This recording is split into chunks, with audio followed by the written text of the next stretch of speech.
देश में मानसून अपने रंग में है। तमाम जगहों पर बारिश हो रही है तो जाहिर है मौसम सुहाना है, लेकिन अच्छी बारिश के चलते जगह जगह नदी नाले, दरिया और झीलें भी उफान पर हैं। कई जगहों पर सड़कों पर सैलाब आ रहा है तो लोगों को सावधानी बरतने की जरूरत है, क्योंकि कई जगहों पर सैलाब में या बारिश के पानी में लोगों के फंसने की तस्वीरें आई हैं। हम आपको दिखाते हैं मिशन जिंदगी की खास तस्वीरें। मानसून के इस दौर में खास तौर से पहाड़ी इलाकों में बारिश के कारण जगह जगह नदी नालों में सैलाब आ रहा है और कई बार तमाम एहतियात के बावजूद लोग इन सैलाब में फंस जाते हैं। ऐसी कई घटनाएं पिछले 24 घंटे में हुई हैं और इस दौरान एसडीआरएफ, एनडीआरएफ और अन्य बचाव दलों के जवानों ने देवदूत के रूप में मौके पर पहुंचकर लोगों की जिंदगी बचाने का काम किया। इस तरह की कई तस्वीरें जम्मू कश्मीर के राजौरी, पुंछ और पंजाब के मोगा और उत्तराखंड के हरिद्वार से आई। मौसम के हाल को देखते हुए लोगों को सलाह दी जाती रही है कि वो नदी नालों के पास जाने से और जिंदगी को जोखिम में डालने से बचें। फिर भी कई बार ऐसी घटनाएं हो जाती हैं जब बचाव दलों को मोर्चा संभालना पड़ता है।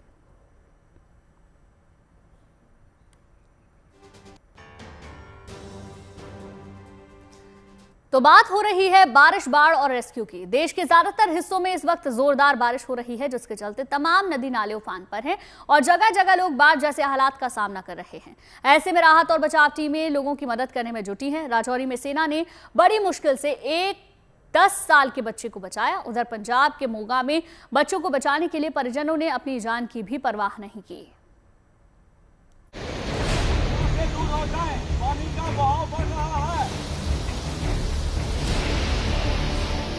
पहाड़ों पर फिर से भारी बारिश का दौर शुरू हुआ तो नदी और नालों में उफान आ गया।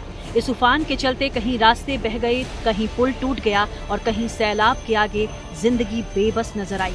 इन हालात में सेना, पुलिस, एनडीआरएफ और एसडीआरएफ की टीमें जिंदगी बचाने के मिशन में जुटी हैं, जिसकी एक तस्वीर राजौरी से सामने आई, जहां 10 साल का एक बच्चा अपने बैल को बचाने के लिए नदी को पार कर गया, लेकिन अचानक नदी का स्तर बढ़ गया और वो बीच धारा में फंस गया। घटना की सूचना मिलते ही सबसे पहले पुलिस और एसडीआरएफ की टीम मौके पर आई, लेकिन नदी के तेज बहाव को देखते हुए सेना को बुलाना पड़ा, जिसके बाद सेना, एसडीआरएफ और पुलिस और साथ ही स्थानीय गोताखोरों ने भी मिलकर बच्चे को बचाने का अभियान शुरू किया। 3 घंटे की कड़ी मेहनत के बाद गोताखोर किसी तरह नदी पार कर बच्चे तक तो पहुंच गए, लेकिन तेज बहाव की वजह से वो वापस नहीं लौट सके। लिहाजा हालात को भांपते हुए सेना का हेलीकॉप्टर मंगवाया गया, जिसके बाद सेना के हेलीकॉप्टर ने बच्चे के साथ साथ गोताखोरों को भी सुरक्षित बाहर निकाल लिया।